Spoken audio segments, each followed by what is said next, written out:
আষাঢ় মাসের শুক্লা পক্ষের অষ্টমী তিথিতে রাজ্যে ঐতিহ্যবাহী খার্চি পুজো অনুষ্ঠিত হয়, যা রাজন্য আমল থেকে ঐতিহ্য বহন করে আসছে। এর রয়েছে আলাদা এক ঐতিহ্য, আলাদা এক ইতিহাস। খার্চি পূজা এবং মহারাজা বীর বিক্রম কিশোর মানিকের জন্মদিন উপলক্ষে ক্ষত্রিয় আগরতলা টাউন হলে আজ অনুষ্ঠিত হয় একটি বিশেষ ধর্মীয় আলোচনা অনুষ্ঠান। ডক্টর শ্যামা প্রসাদ মুখার্জি টাউন হলে ত্রিপুরা ক্ষত্রিয় সমাজের উদ্যোগে এদিনের এই আলোচনায় উপস্থিত ছিলেন বিভু দেবী সহ অন্যান্যরা। আজকের এই আলোচনা থেকে কি বলছেন শোনাবো। ওকে অষ্টমী বলতে হয়। অষ্টমী দিন মার কৃপায় খার্চি পূজা দিনে ওনার জন্ম হয়েছিল।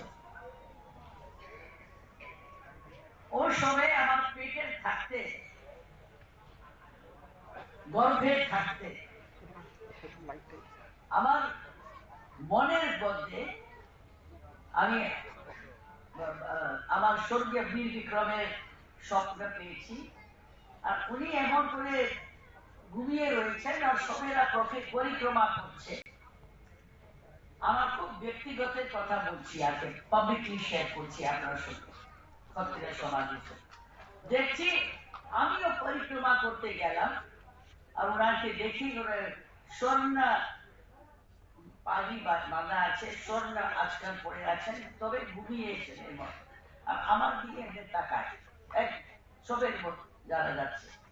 তা আমি আমার মহারাজকে আমি বললাম আজকে বিচিত্র দেখেছি। তারপরে ওম ব্রহ্মায় নমঃ, ওম বিষ্ণুয় নমঃ, ওম শিবায় নমঃ, এর ভাবনাটা আমার পেটের উপরে উনি এরকম সংকেত করে বলছে, এটা স্বপ্ন।